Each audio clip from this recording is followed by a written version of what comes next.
A father can be many things to a child. A protector, teacher, rival, friend. Sometimes he is a source of comfort, other times a source of pressure. And sometimes he is both at the same time. The voice of a father can echo long after he's gone, shaping how his child faces the world. For Norman Ollestad, the voice belonged to a man who believed in testing the limits. Norman's father was restless, adventurous, and thrill-seeking. He was unwilling to let life be ordinary. From the time Norman could stand on skis or balance on a surfboard, his father pushed him into the waves, up the slopes, through the fear. He called him Boy Wonder, and believed that facing your fears and facing the unknown was the only way to grow. At 11 years old, Norman often resented it. He didn't always want to be pushed into freezing water or down a dangerous ski run. But when the moment came that would define Norman's life and threatened his own survival, it was his father's words that he held on to. Never give up. Welcome to National Park After Dark.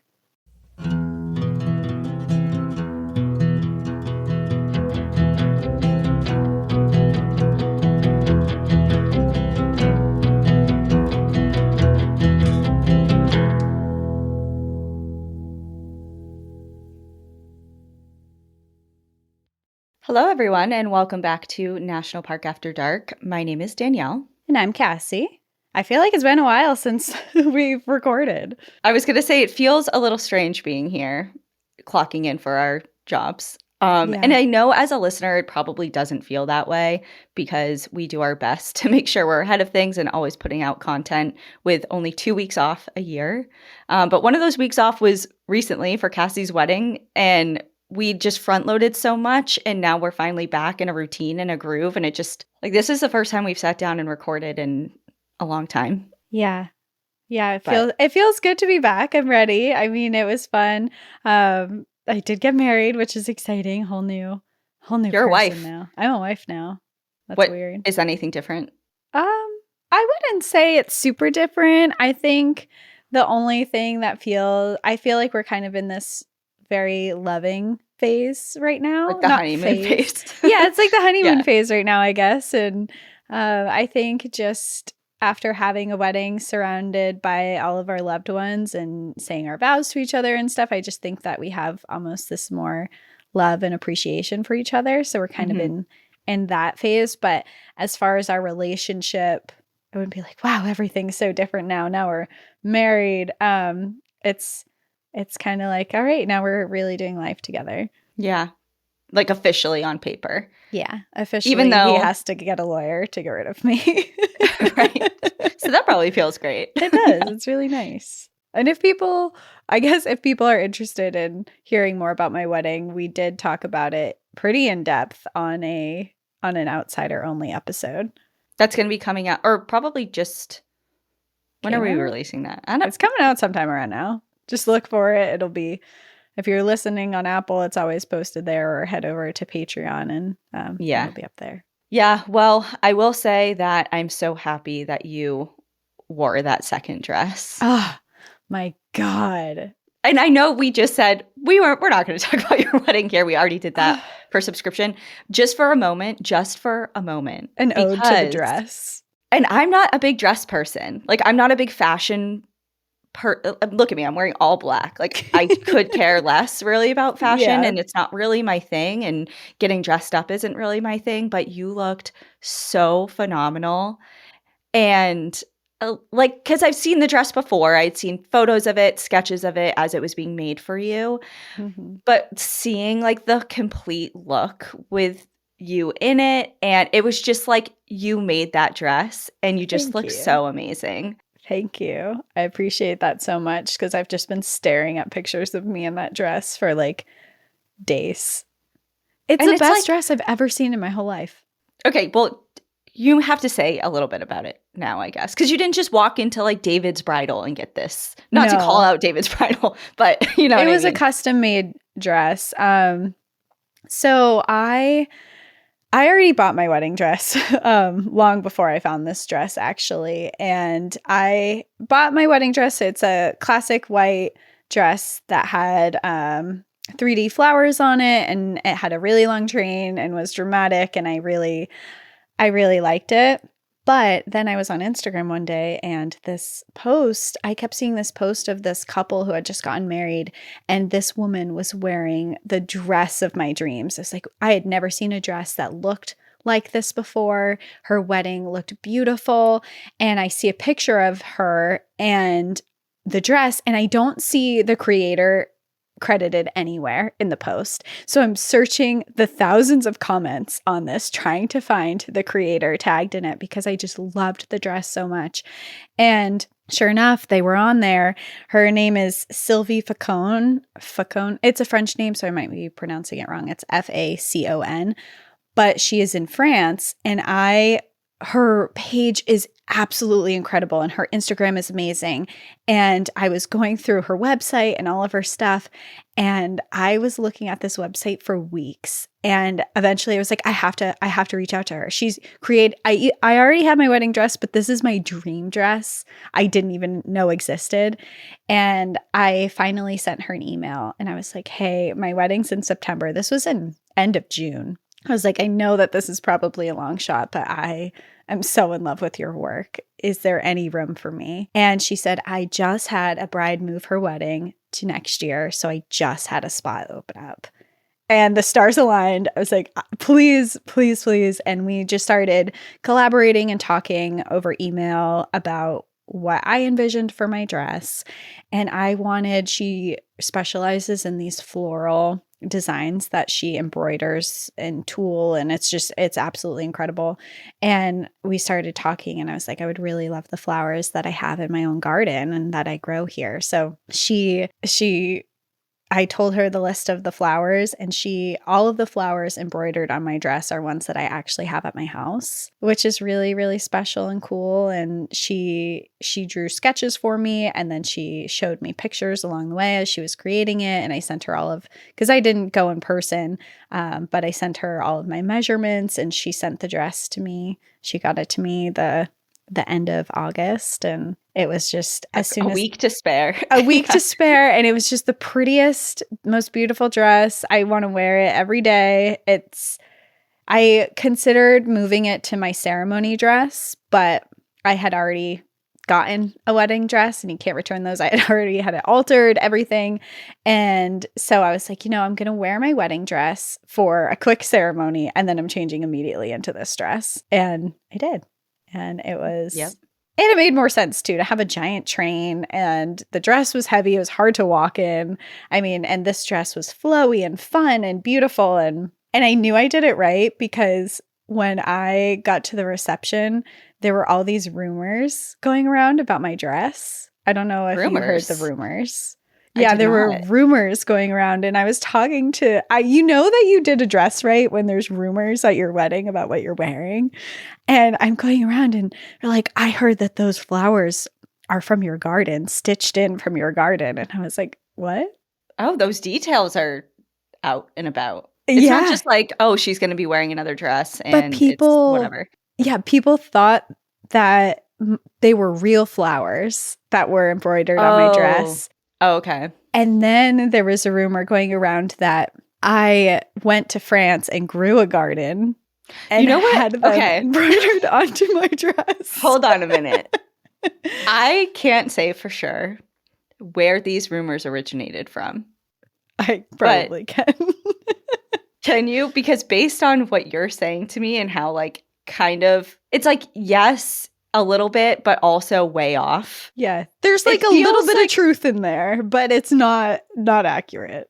I feel like, okay, what do you think before I say it? What do I think of who spread it? Yeah. I think it was a combination of people, but I would guess some people on Al's side of the family. Oh, really? Okay, good. Why? Okay. Who did you think? No, it's fine.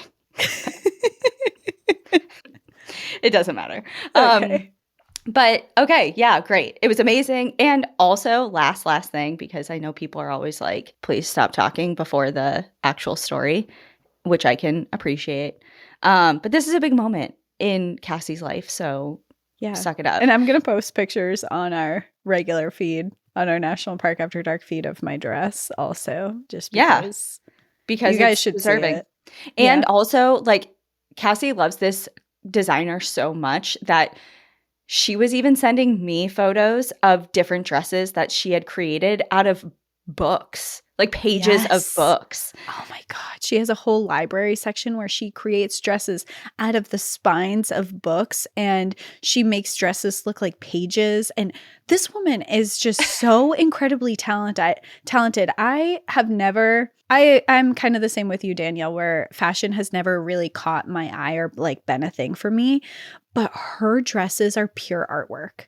It Yeah. is crazy. You look at them and they are just, you're in a garden, you're in a fairyland, you're a book. I mean, it is Yeah. just, she's so talented. I've never seen anything like it. So I am just so thankful that she had time and could do it. And she was so wonderful. And yeah, if you're looking for a wedding dress that is unique and beautiful, I don't And know if she has tailored to time. you. And tailored to you. Yes. Yeah. I don't know if she has time. I don't know what her availability looks like.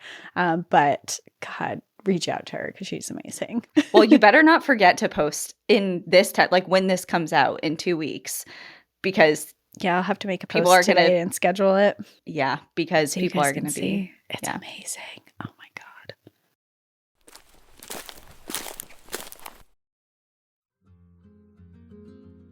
Time for some life talk. Life insurance talk, that is. You probably have it, but do you know how much you're paying for it and for how much you're being covered? Odds are you're paying too much for too little. And did you know if you receive life insurance through your job and you're unexpectedly laid off, you could suddenly be covered for nothing? Scary to think about, but simple to get right, thanks to SelectQuote, where I'm headed to sort out my own life insurance policy today. For over 40 years, SelectQuote has been one of the most trusted brokers in insurance, helping more than 2 million Americans secure over $700 billion in coverage. Their licensed agents compare policies from trusted, top-rated providers to find coverage that fits your health, your lifestyle, and your budget. And it's completely free. You could be covered faster than you think. SelectQuote works with providers who offer same-day coverage for up to $2 million with no medical exam required. And if you have a pre-existing condition, you're not out of luck. SelectQuote partners with companies that offer policies for people with diabetes, high blood pressure, and heart conditions too. Life insurance is never cheaper than it is today. SelectQuote, they shop, you save. Get the right life insurance for you for less and save more than 50% at selectquote.com/NPAD. Save more than 50% on term life insurance at selectquote.com/NPAD today to get started. That's selectquote.com/NPAD.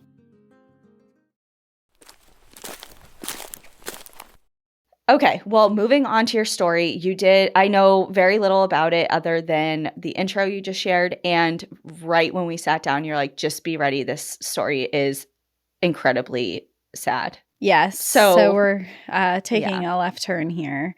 This story is very sad. God, it was so sad just reading it.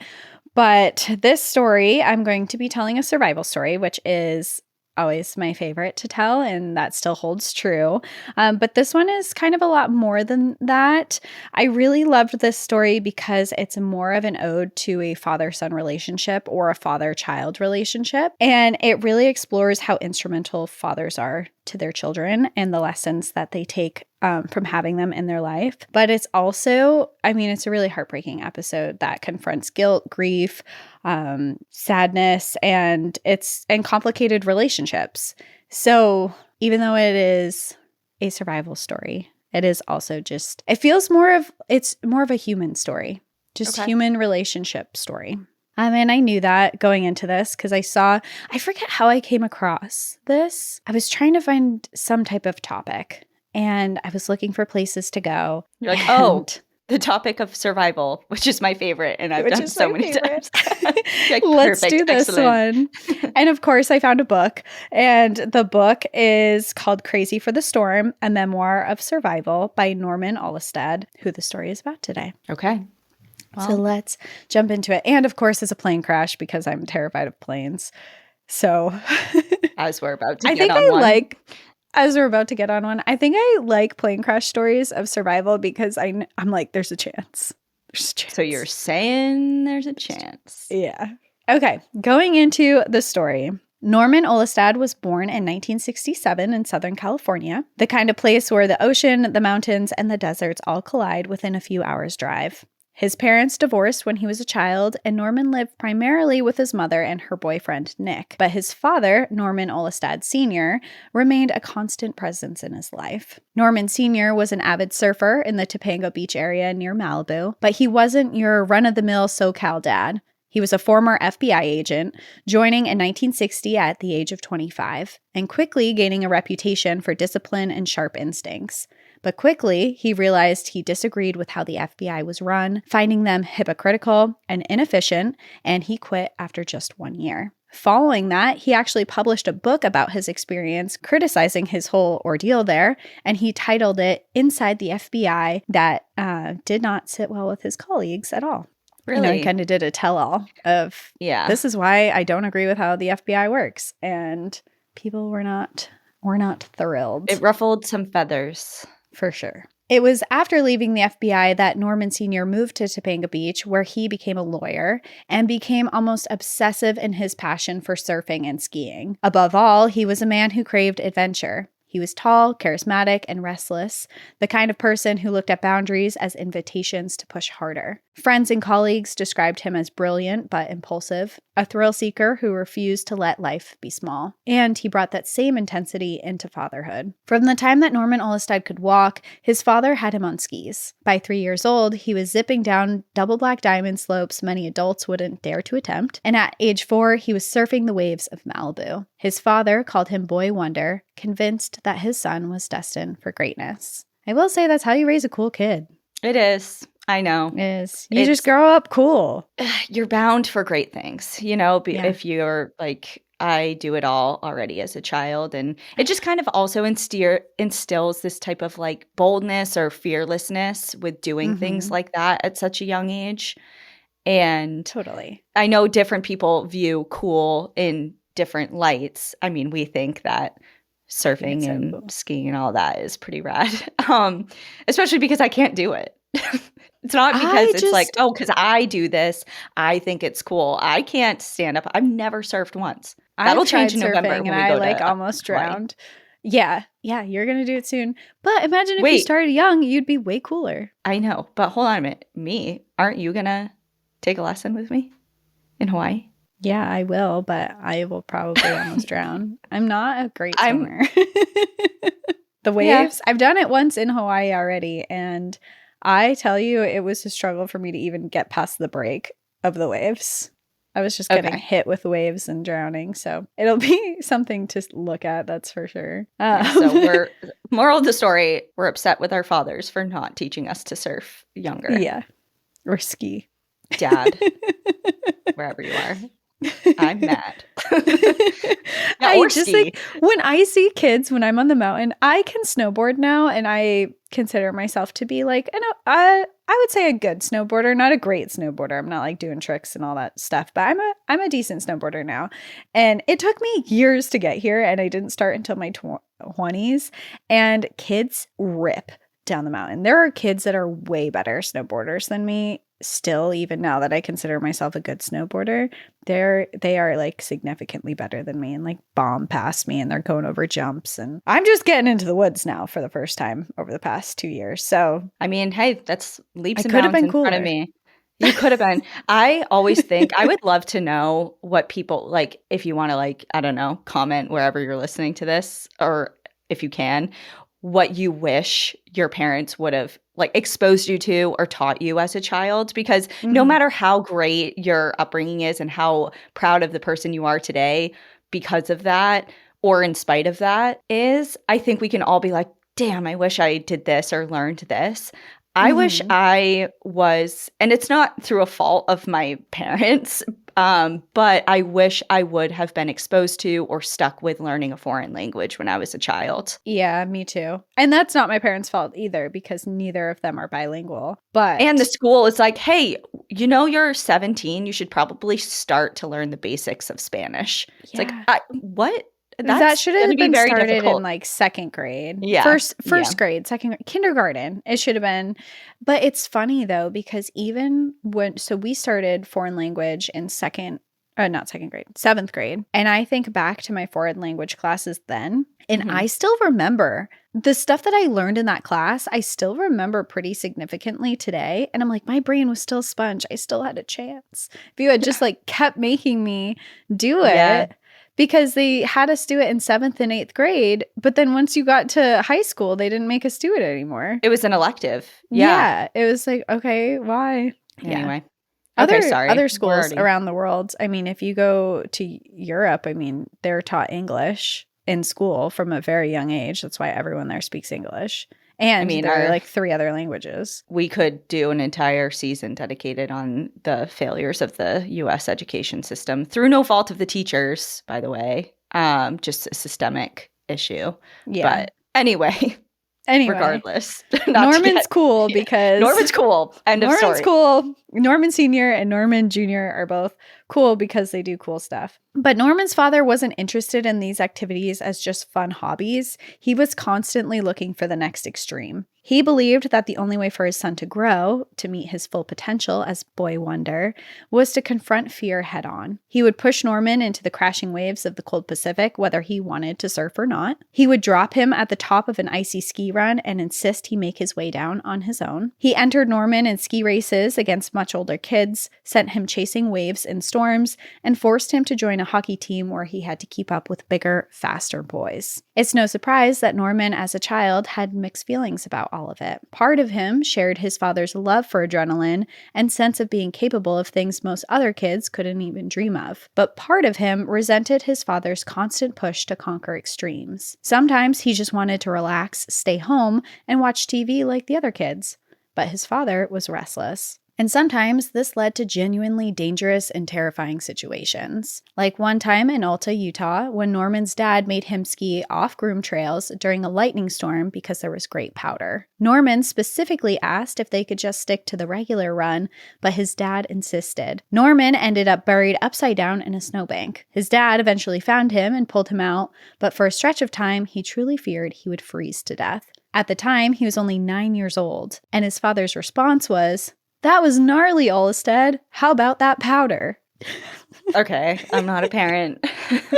But you know when a kid like hits their head and there's a moment, like they bang their head on the edge of the coffee table or something. Yeah. And there's a moment where they look to you for like, is this okay or should I be upset? Yeah. And depending, okay? And yeah, depending on how you react, if you're like, "Oh my God, are you okay?" They'll burst out into tears. Or if you're like, "No problem, you're fine anyway." And they're like, oh, okay. Unless they're genuinely hurt. Yeah. Like, I feel like there's something about making light of it. Making light of it, or just like, I don't know, just making this environment of like, I don't know. Making it less like scary. It's okay. Like, yeah. I don't know. Lightning storm is pretty scary. Yeah, buried in snow in a lightning storm is pretty sketchy. Yeah. But I get the vibe if that's what he was going for. It's all for I the understand. Powder. Yeah. While he faced the elements with his father, he was facing a different danger at home with his mother's boyfriend, Nick. Nick was violent and often drunk. He bullied Norman, taunted him as destined to fail, and at times turned physically violent towards both Norman and his mother. With Nick, Norman was told he would never amount to anything, and with his father, he was told he could achieve anything. And between those two extremes, he grew up caught between conflicting expectations and fears. In his memoir, Crazy for the Storm, which he published in 2009, he describes his father, Norman Sr., as both his tormentor and his greatest champion. It also gave young Norman a set of skills and instincts far beyond his years. He learned how to read the ocean and the snow, how to breathe through panic, how to endure cold and exhaustion. His father would remind him, "Never give up." It wasn't just advice for sports, it was a philosophy drilled into him with every wave, every fall, every scraped knee, and bruised rib. By the time Norman was 11 years old in 1979, he had already experienced more risk and triumph than many people would in their entire lifetime. But the greatest test of his young life still lay ahead. He was about to face a challenge far beyond anything he could have ever imagined, a challenge that would come to define his life.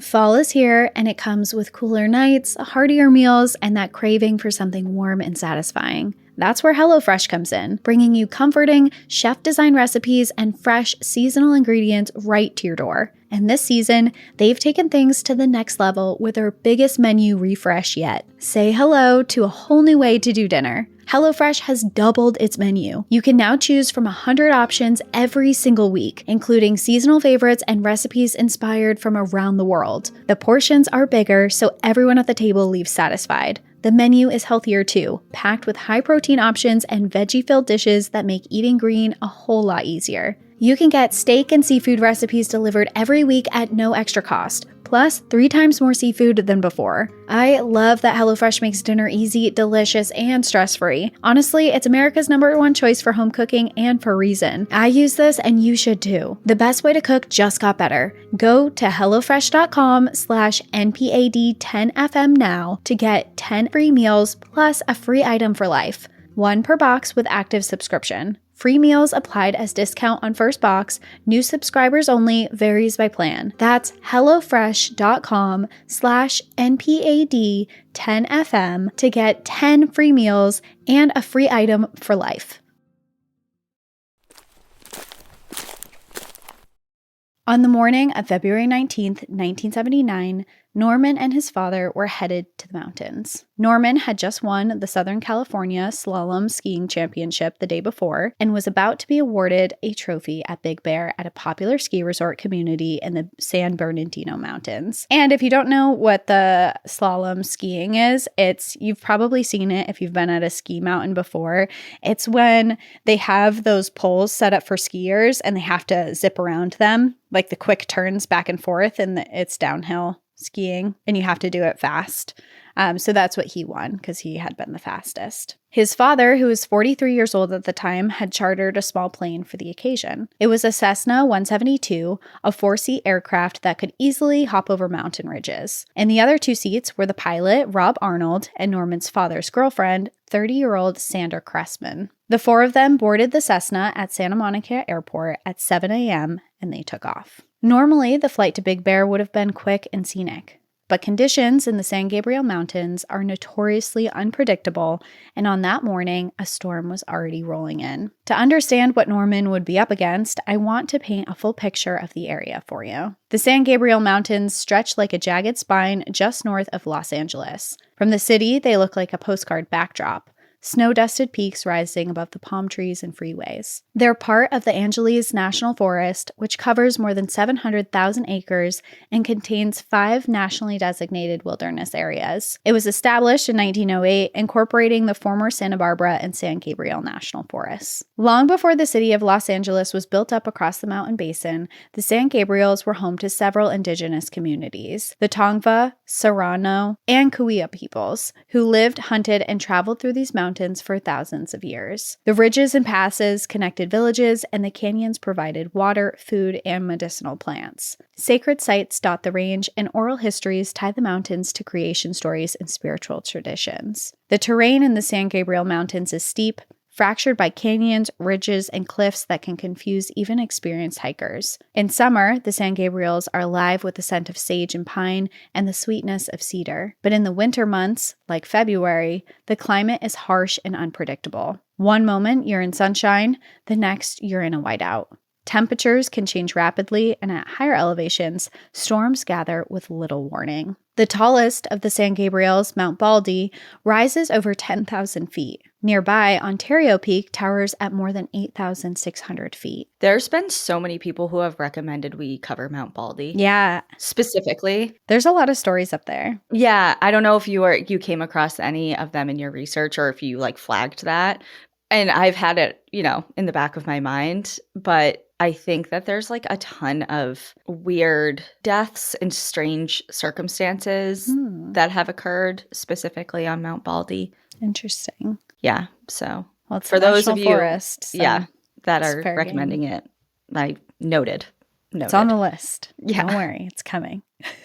Well, nearby, Ontario Peak towers at more than 8,600 feet. They're wild, rugged, and indifferent to whoever happens to wander or fly into their domain. As the Cessna lifted into the sky, the San Gabriels loomed ahead. Norman pressed his face to the window and gazed at the view ahead. He knew these mountains, not by name or elevation, but as places his father had brought him skiing and exploring. While they flew, Norman's father read the sports section of a newspaper and whistled a Willie Nelson song that he had heard him play on his guitar many times. Norman asked how long the flight would be, and his father replied, "About 30 minutes, boy wonder," before biting into an apple. These details are seared into Norman's mind because of what happened next. As the plane climbed higher, the storm thickened. Almost at once, visibility dropped to almost nothing. As Norman later describes in his memoir, fog pressed against all the windows and there was no up or down, no depth at all, as if the plane were standing still, a toy hanging from a string. Inside the cockpit, at age 11,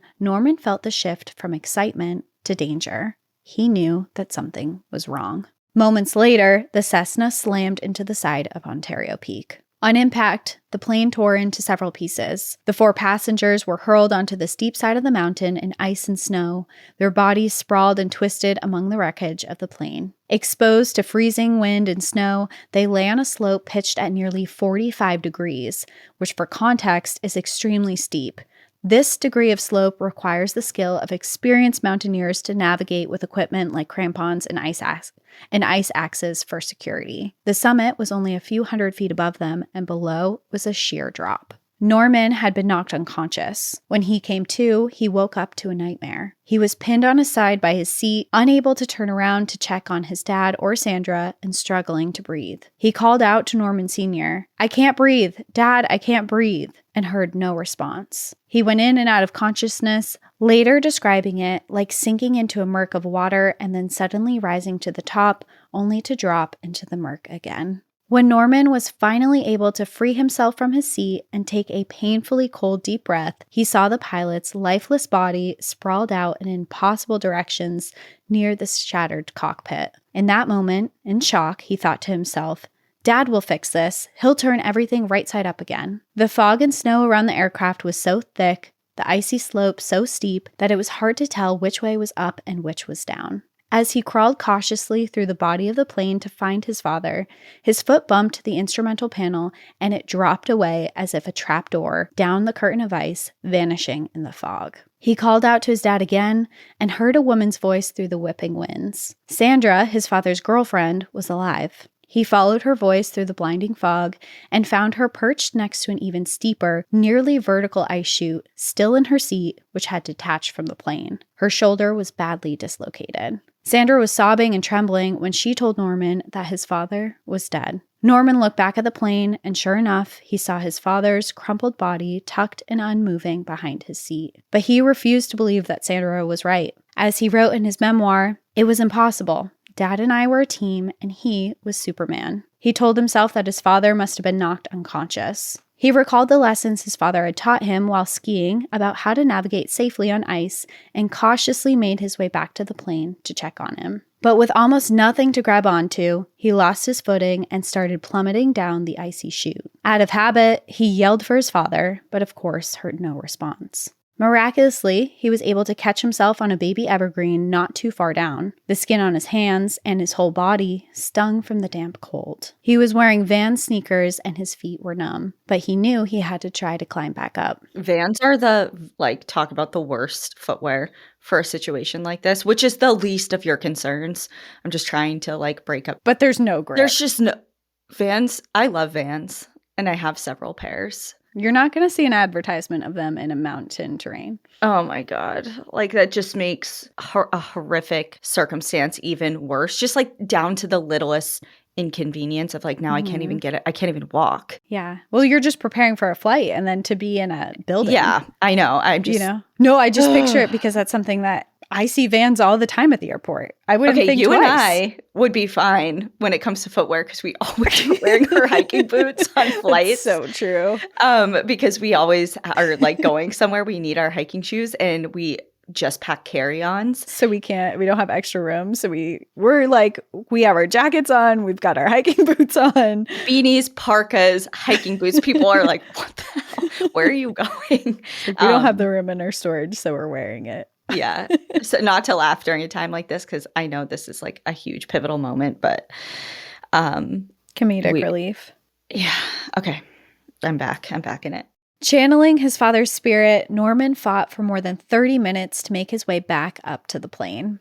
And what he discovered was that Sandra was right. His father, his Superman, was dead. It was impossible to process. One moment they had been flying together to Big Bear so that Norman could receive a trophy. Now his father was dead. And he and his father's badly injured girlfriend were stranded, clinging to the edge of a steep ice chute on a mountain at 8,200 feet of elevation. Their situation was dire. They were trapped in a blizzard with almost zero visibility, no food, no water, no gloves, no ice axe, and no equipment of any kind. But in that same moment of realization of how dangerous the situation was, Norman's father's lessons from all the adventures and extreme childhood experiences came rushing back to him. He knew that there was no way someone would be able to come save him and Sandra in the blizzard before they froze to death. He already felt hypothermia starting to creep in, but in his mind, he could hear his father's voice saying, "Fight through it, keep moving." And he knew if they were going to make it out alive, they would have to make it down themselves.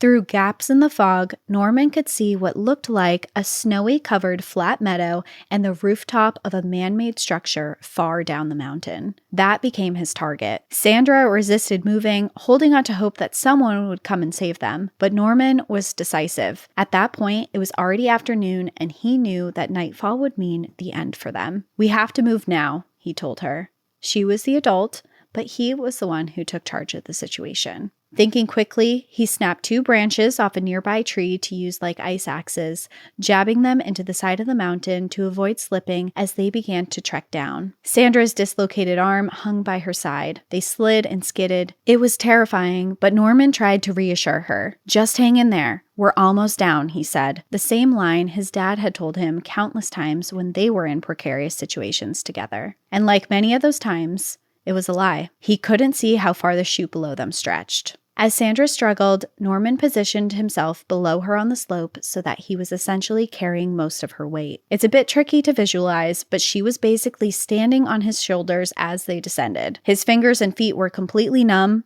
He knew he couldn't carry her much longer, and they were inching along. At this point, only about 30 feet down from where they had started. So it's so steep that she's basically standing on his shoulders, and he's just like trying to slowly inch them down so they don't plummet to their deaths. He knew they would never make it at that pace, but out loud to Sandra, he said, "We're golden." It was one of his dad's favorite sayings. Suddenly, they slid out of control, sliding down a sheer funnel of ice with no end in sight. By a stroke of luck, their exact angle and a well-timed collision with a few rocks, Norman managed to stop their fall. He later described the moment as feeling like a crushed beer can. Sandra sobbing beside him while he stared at her ankle in his hand, unable to feel it there. The skin on his knuckles was gone, a pink liquid seeping out, but even with the shock and pain, 11-year-old Norman kept his cool and guided Sandra the rest of the way down the mountain. Unfortunately, not long after, Sandra lost her footing again and slipped into another ice funnel. This time, luck didn't follow her. Norman lunged to catch her, but she was already out of reach, tumbling headfirst into the icy chute. As she vanished into the fog, she screamed his name until it eventually faded into silence.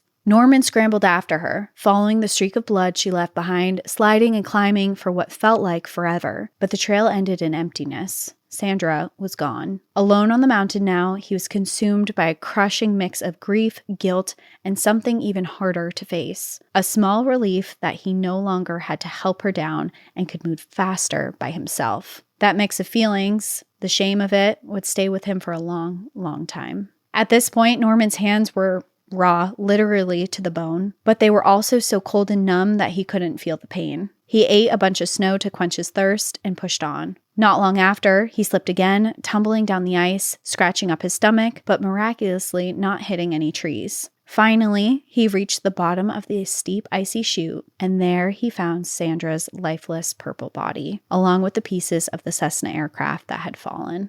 Even though he could barely stand, Norman gathered a few scattered twigs and gently laid them over Sandra's body. For a moment, he felt himself breaking. This was too much. And for that moment, he thought of just stopping and quitting right there. letting the mountain overtake him and dying alongside Sandra. But in those moments, he heard his father's voice again. "Go for it, boy wonder. You can do it." Before he knew it, he was on his feet again, forcing himself forward. From there, the slope was less extreme, and Norman realized that he could make faster progress by intentionally sliding on the ice on his butt, using sticks in each hand like ice picks to control his speed. Finally, as the sky began to darken, he reached flat ground. But this posed its own challenges. He was hungry and exhausted, and walking instead of sliding took what little energy he had left. And just when he believed he had made it into safer terrain, Norman took a step and collapsed into a tree well that had been hidden by the powdery snow. In an instant, he was buried up to his neck. That's like one of my biggest fears when I'm snowboarding also, especially because I've been venturing into the woods. There's tree wells everywhere. And one of my first times, I remember I went into the woods on a trail and I hadn't gotten very far down and I fell backwards, like head first, and my feet were above me because it was like steep on one side and my board was above me, and thankfully I didn't go underneath the snow, but it was mostly embarrassed. I remember thinking like if my head was under the snow, I was the last in line of our friends, so no one would have seen me. Yeah. But there were a lot of people on the trail, and actually a couple seconds later, a kid who was way better at snowboarding than me stopped and was like, "Are you okay, ma'am? Do you need help?" And I'm like, "Get away from me." As if like my feet are above my head and I'm like upside down on the side of the trail. I'm like, "I'm fine." It's like, nothing to see here. Thank you for your concern. Please move along. No, tree wells are so scary. And there's always like videos circulating every season of people with GoPros that like come across somebody in a tree well, and they're just like, yeah, it's so frightening, and they come up on you just so unexpectedly, and you just have such limited options if you're to find yourself in a situation like that. So yeah. And Norman unfortunately does, and luckily his face is still out of the snow.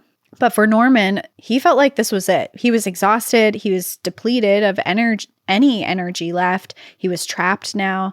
And he thought for a moment that this was where he was truly going to die. But somehow, again, the lessons he learned from his father skiing in the backcountry and getting buried in powder came to him. He remembered the importance of staying calm, moving slowly, and using the tree itself to pull himself out of the snow. Slowly but surely, he was eventually able to climb and wriggle his way out. And finally, just beyond him, there it was, the flat, open meadow he had seen back at the top of the mountain. And in the snow covering the meadow, he saw a fresh boot print, followed by more of them. With one final burst of energy from somewhere deep within, 11-year-old Norman pushed forward again through the snow that was now waist deep, following the trail of the boot prints. And then he heard it.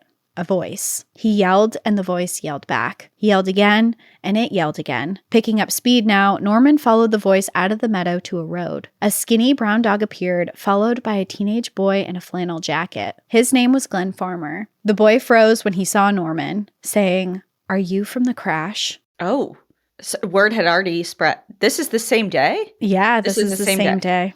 Yeah. Okay. Word had spread already. Norman told him yes. His father and Sandra were still up there, and the pilot was dead. When the boy pressed about his father, Norman heard himself saying that he was dead or just knocked out. I shook him, but he didn't wake up. Saying it aloud, however, made everything very real. He had been in survival mode since the crash, but now with safety in sight and speaking of the tragedy, he realized for the first time that his father was truly gone. Norman Sr. would never wake him up for early hockey practice or push him into a daunting wave or point out the beauty in a blizzard. The grief was unbearable. The teenager asked if he should carry Norman, and despite his exhaustion, Norman at first said no, but the boy picked him up anyway. Pain shot through Norman's body as he was lifted, his mind buckling under the weight of loss. Glenn brought Norman to a sawmill nearby where there were adults who called authorities. And while they waited, a woman made hot chocolate for him and sat with him as he began to warm himself by a radiator. Norman had spent a staggering 9 hours fighting his way down the slopes of Ontario Peak. He was in bad shape, but he was alive. Before long, paramedics and detectives came to meet Norman at the sawmill and took him to a hospital. On the way, detectives began asking him lots of questions about the crash, like, Who was flying? Was he sure it was not his dad? Did he notice anybody suspicious when he boarded the plane? Did the pilot say anything before they hit the mountain? Was something wrong with the plane? Norman would soon come to find out that some believe the crash was intentional because of his father's connections to the FBI. Oh. Oh. Yeah, so he's like, why are you asking all these questions? Who is flying? Was anyone suspicious around? What do you mean? And I felt like it was pretty cut and dry with the severity of the storm and the decreased visibility. well, that was his thought too. And Norman doesn't realize this until a little bit later, which we'll get into in a moment. But they were asking these questions specifically because they were worried that maybe someone was after his dad because of his connections to the FBI. Right, right.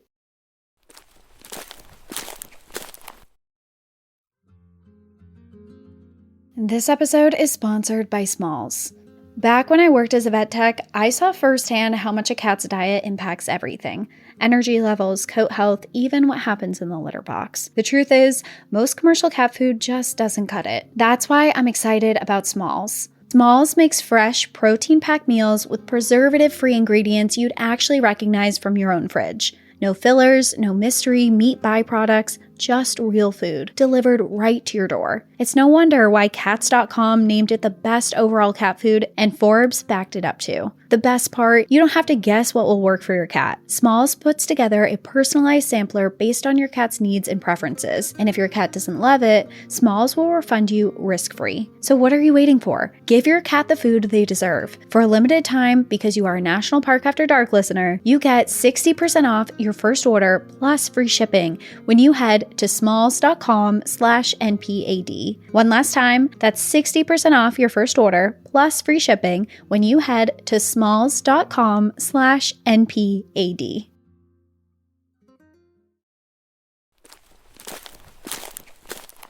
Going back into Norman's injuries, he had a lot of them, but amazingly, none of them were too serious. The doctors at the hospital treated him for frostbite, lacerations, bruises, and early-stage hypothermia. But overall, the worst injury he had were his hands. Because he didn't have gloves the whole time that he was climbing down the icy mountains, his skin was shredded to the bone, and one of his hands were broken. Okay, that's hard I just clenched my hands together. But I mean, it's amazing that he didn't sustain any sort of injury In the crash. other than minor bruising in the crash. That's especially because he was pinned under his seat and stuff. Yeah. Not even a broken bone from that. After that sort of impact that clearly claimed the lives of two people, and then I know Sandra died otherwise. But yeah, it's still, though, I mean, it's miraculous that happened. And the fact that going down that steep terrain, that these are his only injuries. And I mean, that is... To the bone is pretty gruesome. But also there's kind of a saving grace in here where he was so cold that he couldn't feel it. Right. And the adrenaline and shock and... survival mode. Everything else sticks. Yeah. Well, now that he's back and he's in a hospital and he's getting care, now this is the first time where he's really seeing his hand, and now he's actually experiencing the pain because he's warmed up again, and he's like, oh, I'm actually injured. Norman's mother met him at the hospital. The relief for her was overwhelming, but for Norman, the time in the hospital was disorienting. News of the boy survivor had spread instantly. Within hours, headlines blared across the country. Boy survives air crash in trek and snow. Reporters flocked to the hospital, eager to interview him and learn of his ordeal. Norman, an 11-year-old child, found himself at the center of a media circus. The very next morning, he was wheeled into a room in the hospital that was full of reporters and interviewed. Journalists asked him to recount every moment of the traumatizing experience he had just lived through, from the crash to Sandra's fall to the hours and hours of fighting through the blizzards alone. Did his mom have to okay that? Or I know this is in the 70s. I don't think so. I think from my understanding, it seems like it was just okay, reporters are here to talk to you. And it was okay. And didn't really think that there was an option to say no. Okay. Just kind of thrown into it. And he did. He answered them, but the whole time he felt numb and almost outside himself as he's answering these questions. It's just like whiplash. I just went through all of this, and now you're asking me all of these questions. One of the things he did tell them, he's like, "How are you doing?" Or "How was it? What was it like up there?" And he just kept saying, "The skin on my hands kept coming off." I mean, the insensitivity of that coming from adults who, I know it's your job to ask these questions and to get the scoop and the story. But he's and still a child. Whatever. He's a child. And to ask how somebody is doing after they just survived a plane crash and watched 2 of their parental figures perish in front of him, like, what do you think? It's like, leave this kid alone. Like, how do you think he is? Yeah. Like, I don't know. That's just like such an insensitive question. Yeah, and to just ask them, recount everything that happened to you. Why? Why do newspapers need to know this and spread this to the public? It's just, yeah. Especially, I mean, I don't know. Yeah. But part of when reporters asked him how did he survive this ordeal, he told them that his dad had taught him to never give up. Oh, okay. You know. Just 1 second. Because that's really sad. The story is when I first, I cried a few times for this story. Is this one of those times? Because I feel it. Yeah. Yeah. Is it happening now? Yeah. Okay. Norman's survival was celebrated, but it also became public property. Already on the car ride home from the hospital later that day, he heard 2 news anchors on the radio speculating about whether the crash might not have been an accident at all, but the work of someone inside the FBI as punishment for Norman Sr. publishing his expose on the insides of the FBI and criticizing it. They pointed to the former FBI director's reputation for vindictiveness and noted that many of his loyal men still held powerful positions in the Bureau. This, of course, was completely ludicrous, but of course Norman knew no one did this. We were in the middle of a blizzard. I was there. I saw this happen. And there's only 4 people on board. Yeah. It's like, right? The FBI didn't orchestrate a blizzard that crashed us into this. This was clearly not that, but it just it made an additional stress on a situation that was already the worst imaginable to have these weird rumors flying. I mean, that touches and hits a nerve for me personally, because I've been there when it's like I'm already experiencing a tragic death. Mm-hmm. And then to have other people who think they might know what happened and to like proudly state that and like direct comments towards me about it when they have no clue as to what happened. Like, it's just such a bizarre experience because one side of you is like, are you fucking kidding me? Like, what? Yeah. Like, how are you even thinking that? And then the other side of you is, I mean, it's multidimensional, but then there's like another piece of you that is still perplexed and in shock and is like, whatever. Like, I don't have time for this. I don't even have time for that. And then the other part of you is full of rage. Like, how dare you? Yeah. Type of thing. How dare you speak of my loved one in this way? Right. And speculate on, who are you to speculate on this? What relation do you have to this, or to even come up with that? I truly do not know. And this is just such an aside, and it's not, I don't even know if we can, it's totally not the same thing, but it's such a bizarre thing that we're talking about this right now, because this morning I was at the grocery store picking something up and I was waiting in line. And, you know, at the end of the, I forget what they're called, but like when you're waiting in line to check out the stands that have like different magazines and stuff on them. Yeah. Like at the end of the aisle way. And I was just kind of glancing at them, and one of them, and of course there's always tabloids on them, like Us Weekly or whatever. Yeah. And there was one that had Britney Spears on the front cover and had this like incredibly weird headline about something to do with like her sanity or something. And it's like, leave her alone. I had the thought that I do not understand how famous people do not want to just kill everybody. Because they do. It's just, I know it's part of the job and whatever. It's like da-da-da-da. But just the amount of articles and different stories that circulate about them and their personal lives, their love lives, their whatever the hell. I don't understand how more people are not just breaking under that And it's just like, it's so weird that I had that thought this morning. And now you're saying this about like people speculating about this person's story. And it's just like, I just don't understand what that's all about. And I mean, I give credit to this kid for so many different reasons, but also having to handle that from adults who are so high up, not just adults, but like government officials that are like, you know, speculating about somebody maybe, because what they're essentially saying is maybe somebody targeted your dad to kill him. Yeah. And you. Sorry you were involved. Yeah. I mean, you just survived this ordeal and you're not met with I mean, he was met with paramedics, but also there's detectives there. It's like, why? Yeah. And then, of course, you're listening to the radio on your ride home from this ordeal from the hospital and you hear this. It just adds to the confusion also. Yeah. At minimum, it adds to... Especially since there's no weight to it. And I guess I can understand, like, just because of his dad's position in investigating that. But I think that it would become very clear right away that that's not just asking what happened and figuring out and seeing the storm and everything. There's no reason for that to come out publicly, that was a thought. Like, I understand the detectives looking at that avenue briefly, but there's no reason for that to become public knowledge. Yeah, it feels like that could have stayed an internal investigation. Totally. I mean, they've done bigger and better things of keeping things under wraps. We all know that. So why is this on a public stage? No need.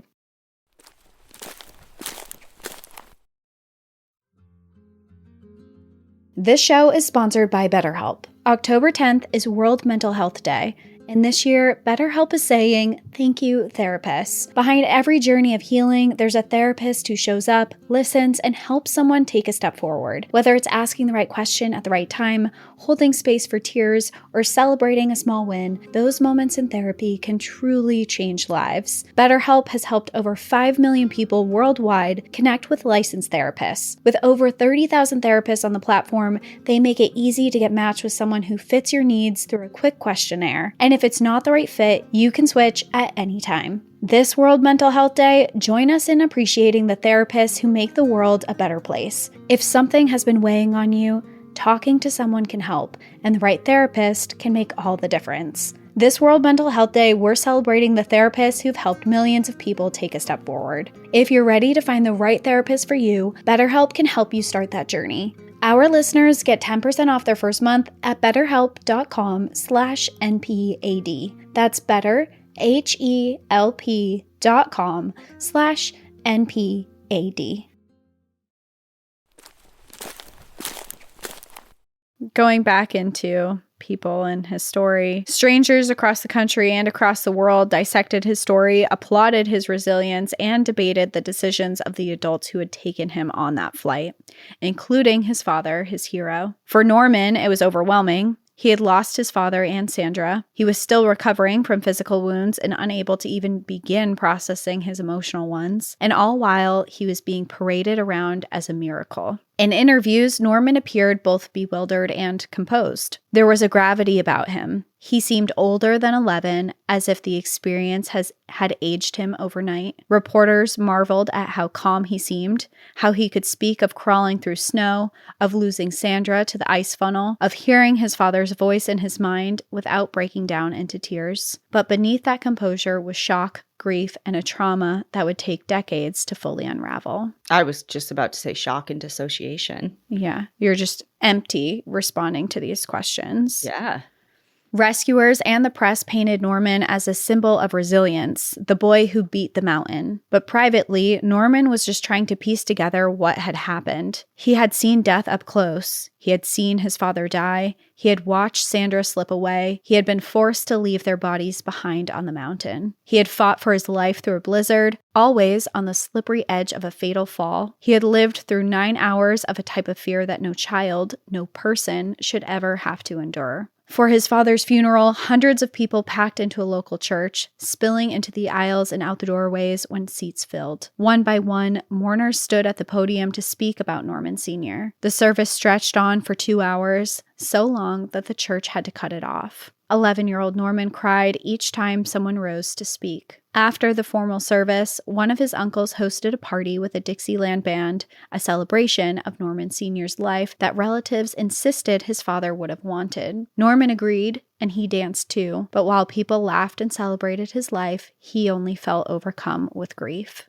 After the crash, Norman stopped playing hockey, stopped surfing, stopped skiing, stopped doing all those physical activities that he had shared with his father. As he wrote in his memoir, he, quote, mostly just hung out with neighborhood kids and hoped I wouldn't turn sullen and awkward. Instead, I came down with a lot of sore throats and had to stay inside and alone several days a week. My body was not used to all that hanging around, and grief stayed crammed up inside me with no outlet except the sore throats. And I just think of that as like you're under such stress.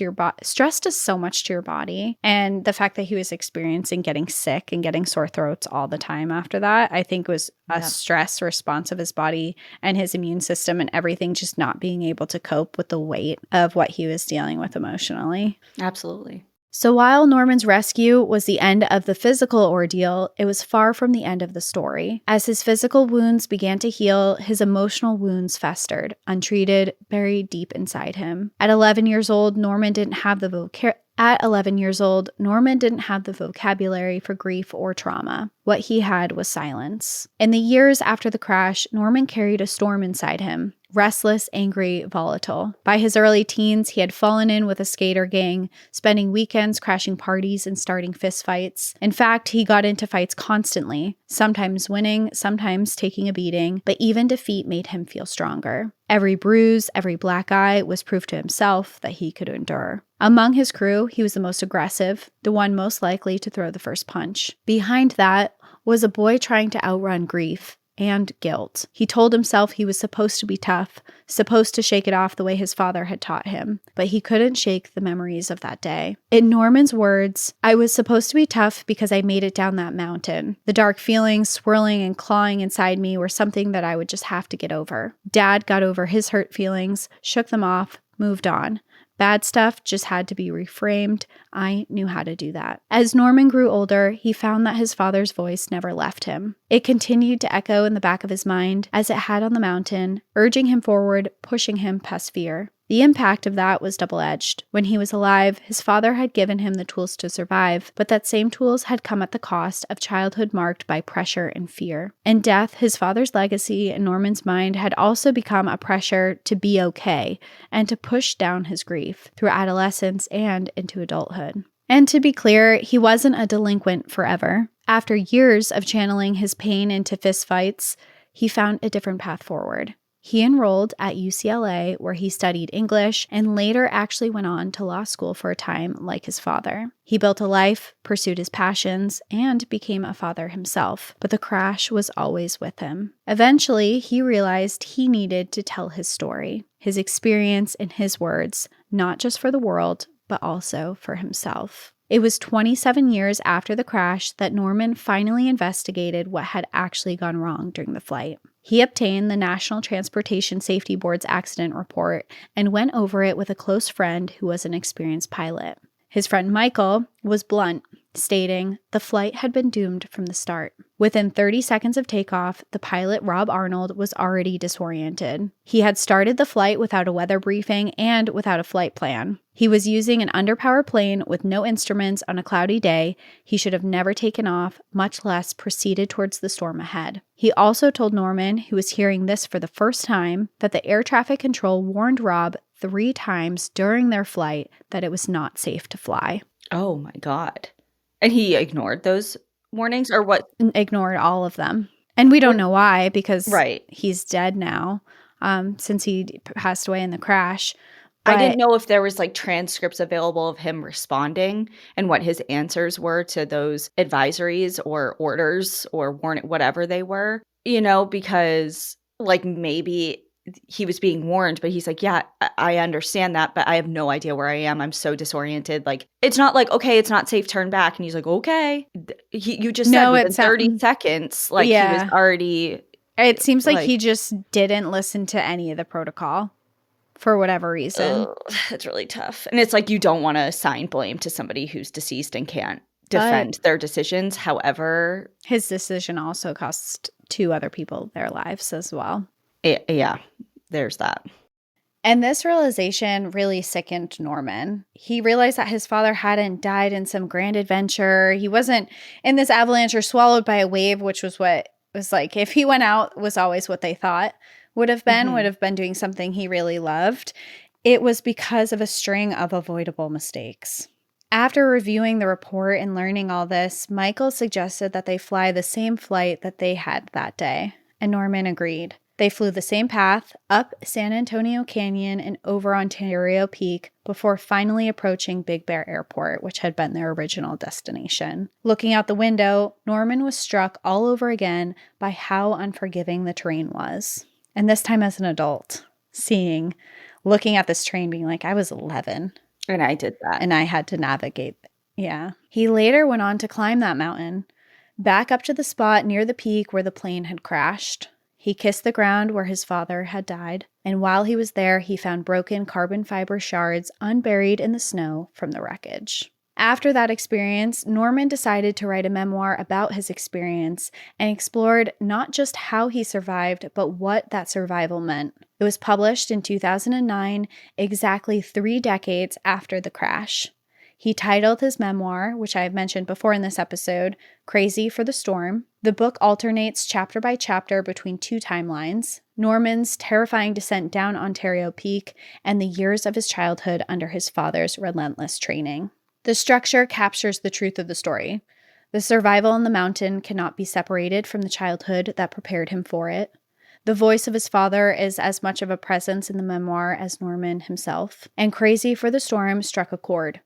It became a New York Times bestseller, praised for its honesty and its ability to weave adventure with raw emotional truth. Warner Brothers even acquired the film rights, though no movie was ever produced. The attribution Norman wrote at the front of the book explains his choice of the title. It reads, quote, "My father craved the weightless glide. He chased hurricanes and blizzards to touch the bliss of riding mighty waves and deep powder snow. An insatiable spirit, he was crazy for the storm. And it saved my life. This book is for my father and for my son." Perhaps the most important part of Norman's aftermath was how he chose to raise his own son. He passed on his love of skiing and surfing, but with a different approach. Where his father had pushed, Norman allowed freedom. Where his father had demanded, Norman offered encouragement. He wanted his son to know the joy of adventure without the fear of failing his parents' expectations. In that way, Norman both carried forward and transformed his father's legacy. The voice of never give up was still there, but softened and offered as guidance rather than a command. Looking back, Norman described survival not as a single act, but as a lifelong process. Making it down the mountain was only the beginning. Living with the memory and with the loss was the real test. His story reminds us that survival is never simple. It's physical, yes, but it is also emotional. It's about carrying grief, guilt, and love, and still finding a way to keep moving forward. And that is my story of survival of Norman. The end got me real bad. Yeah. Was that the second time you cried? Yeah. I'm only not this time because I've already read it and written it. I know. And gone through it. I know. But yeah, I was editing it a bit before we hopped on here, and it made me tear up quite a few times. Just Norman, I mean, I think his love for his father and what he takes from him is just such a relatable experience. And then whether you have lost your father or fear that you're going to lose your father, I think everyone also really relates to. And this story was so much more, as I mentioned at the beginning, it was so much more than about survival, but also just about relationships and your relationship with your parent. Yeah. And I think that, how you were describing his relationship that he now has with his son and like the tweaks that he's made based off of his own experience. I mean, I think that's just comes with every generation, right? Mm-hmm. It's like you can love and admire and kind of glorify somebody. I mean, I feel like I do that a bit with my dad, mm-hmm. and I'm not a parent, so I can't speak to it 100%. But I think even in those times where it's like I loved almost all of these things about, my mom, my dad, my parental figure. But if, when it's my time to do it, I'm going to do like a lot of that, but with just like a little bit of a spin based off of like how I feel about how I was raised. And I think that there's definitely extremes to that. There's some people who are like, I want to parent in no way, shape, or form like how I was raised. Yeah. And that's totally fair. And everyone has different relationships and dynamics with their parental figures. But I think we're always basing how we move forward, either as a parent or as a person, based on how, the lessons or experiences we had with our own people who raised us. And we're always just kind of hopefully getting better and better as the generations go on. And kind of like that generational change. Everyone strives to be better. Yeah. Even if you have a great childhood and even if you have the perfect childhood, I think that everyone is always like, okay, my parents did this and did the best that they could. I'm going to step it up and do a little bit better. And I think that's always the theme with the next generation is you try to do better. Even if it was great, there's always room for better. Yeah, for sure. Oh my God. I'm not gonna lie, this one definitely made me miss my dad a lot. Yeah. But in a really good way because like he wasn't an extreme like skier, snowboarder, like super cool in that way. But just like the as far as how Norman is like so many parts of myself, not just the things and activities I do, but the mentality I have, I got from my dad. And like, I can totally relate to that. And even though I can't stand on a snowboard or surf or shit. But it's different. Like everyone takes something from their dad, everyone who has a father figure in their life. I think that there's so many, whatever it is you take from your dad, it's special to you. And I thought that Norman's story just really highlighted how complicated and important that is of how your father, I think that fathers aren't always appreciated or highlighted enough of the important roles that they have with their kids. And this one, I just really felt for because I just thought that it was really nice how much he took all of those times where he was like, Dad, why are you taking me and making me do this stuff? When push came to shove, it was his dad's voice. That was his voice of reason and his voice of survival. That was like, you can do it.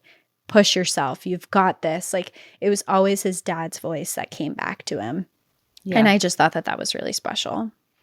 Well, thanks for covering it. However you found it, because I know you said it's been a while since you're like, I don't even know how I came across this. I think I was literally just looking for survival stories and I came across an article that mentioned, I feel like I could be wrong, but I just was like, wait, what is this? What do you mean? And at first, when I saw the story, I saw that he was only stranded for 9 hours. And I was like, does that really, what kind of survival story is only 9 hours that I could do a whole episode on, Yeah. And then when I really started looking into it, it was more about the dynamic with his dad that really caught me. And of course, his age and his survival story is miraculous, especially considering the terrain he was in. But it was just something about the family dynamic that really, really touched me. Well, thank you for sharing it. And as always, we will put the book up not only in the episode description, but on the bookshelf tab of our website. So if you're looking for some inspo and want to know more about Norman's story and his relationship with his dad, that'll be there. And great. Thanks for making me. I'm like, God, we need to I feel like I've said this before, but I think we need to come up with like a little thing. No, we don't have to do it every time because sometimes it's a natural, like everything's okay to end on. But for these, especially when it's just kind of like, well, and that's it.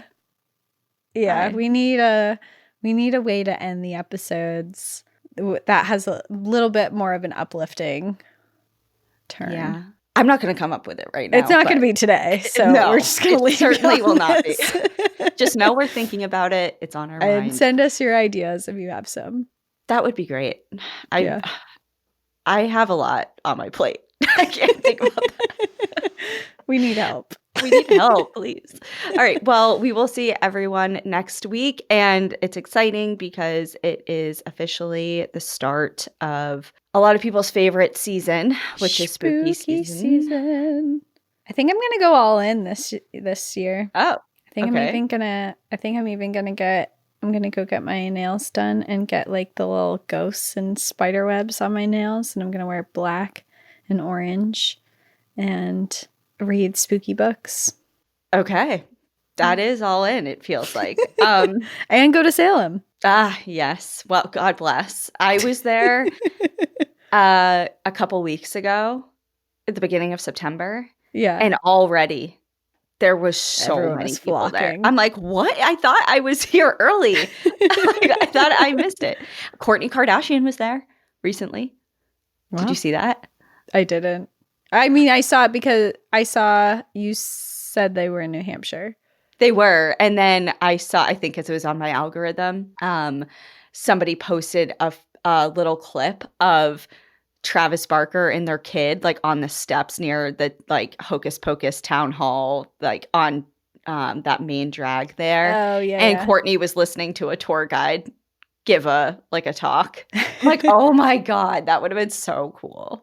I wouldn't have said anything to her because I don't want to be one of those people that is, I don't even know what I would say. I can't be like, hey, you're the only Kardashian I like. I can't say that. But anyways, yeah, so spooky season's around the corner. Here in New England, allegedly the first week of October is supposed to be peak foliage. So, although I've been hearing conflicting things because we're in a drought right now, so people are thinking that the foliage is going to not be as good this year. And I was up in northern New Hampshire last week, and I did notice the foliage is already starting, which is, it feels really early, like significantly starting, but also a lot of it is brown. Like it's like dead leaves already. And I've noticed it here it's weird because Vermont, I don't know what it is about my location specifically, and maybe it's because we have a lot of water right here, but if you're at my house, it looks like full summer. There's no changing leaves at all. Like the view that you see, there's no changing leaves anywhere. You get to town and everything's already changing. So, which is weird because I'm at high elevation and town is at lower elevation. Yeah. So I don't know what's going on, but...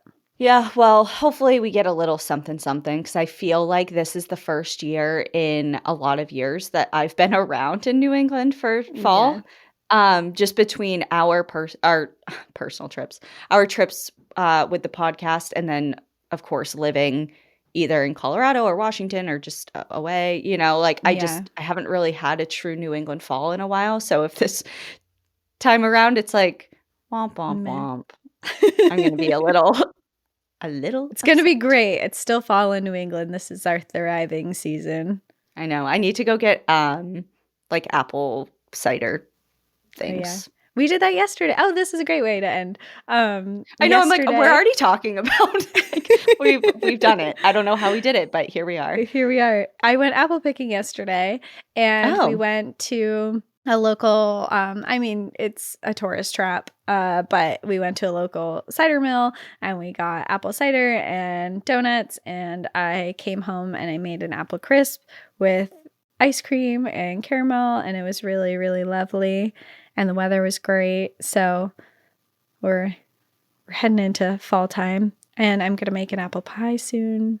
And did you get like 5 pounds of apples? Yeah, I got way too many apples. I thought I made the apple crisp. I used 11 apples for my apple crisp, and I not even close to finished with my apples. So now I have to make an apple pie and maybe apple cider. You always get far too many. You just go, I don't know. There's something about being in an orchard. You're breathing in that air. You're like, I gotta fill these gaps. Every apple. It's like, for what? It's like, I've had like 5 apples in the last 6 months. Why do I need 28 of them now? I don't know, but it's an emergency. It's what New England fall does to you. I know, it does. Something shifts, and you're like you just said, you're like, for somebody who doesn't get their nails done ever, to now want spider webs and ghosts on them. So the transformation is upon us. It is.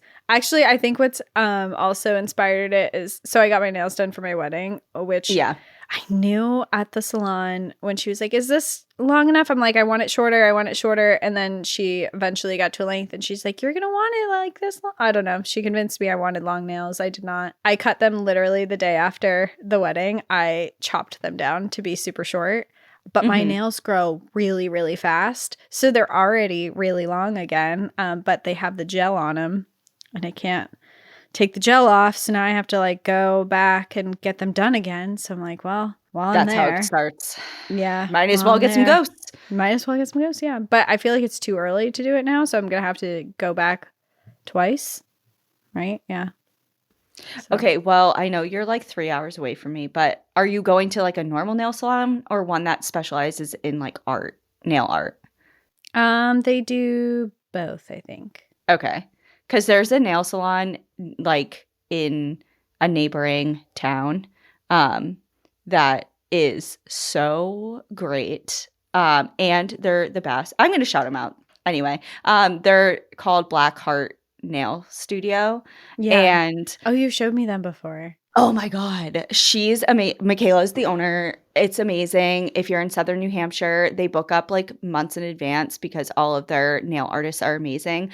But I don't get my nail. I mean, I got my nails done for your wedding and I just painted them black.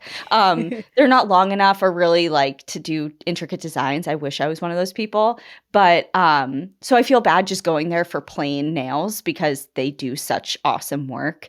But they are just amazing at what they do, and it's in a haunted building in downtown Dover, New Hampshire, and you walk in and everything is like gothic themed, and it's not a normal like run. Maybe I'll go there before I go to Salem. Please do. You should. You honestly should. That'd be fun. Oh my God, please do. Yeah. And then drop me off some apple treat. I'll bring you an apple pie. Please do. Because I want to indulge, but I don't want to go myself, and because I know what'll happen. And I will be up to my neck in apples, as you are. Yeah, it's a tough problem to have. But also, it's nice because my house smelled so good yesterday. It was like epitome of fall.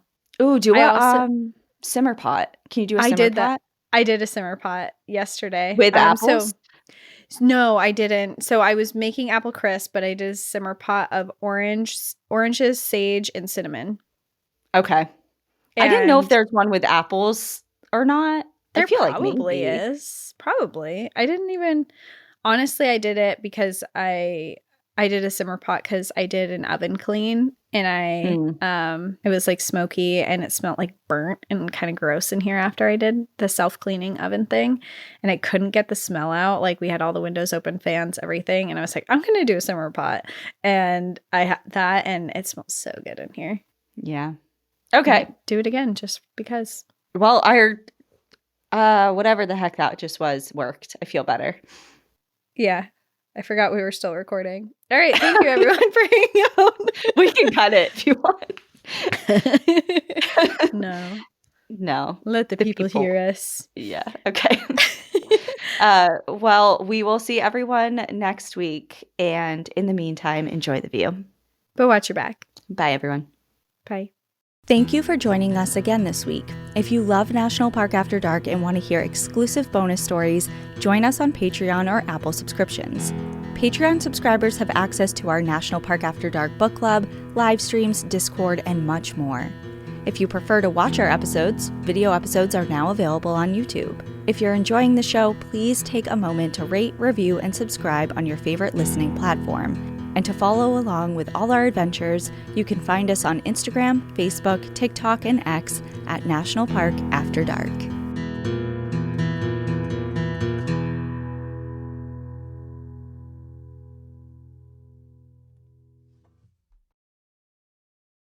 Are you someone who watches every true crime documentary the day that it releases and then find yourself always wanting to know more, Googling the timelines, red flags, and then falling into the social media rabbit hole? Well, I'm here to do all of that for you, bringing the facts, theories, and details that no one else is covering on my hit true crime podcast, Serialously with Annie Elise. Whether it's everything with the Idaho 4 case now that the documents are unsealed, or shocking cases you've never heard of, packed with love triangles, cults, and twists you won't see coming. With over 1 million downloads a week, I break it down for you just like your best friend would. Serialously with Annie Elise. New episodes drop every Monday and Thursday wherever you get your podcasts.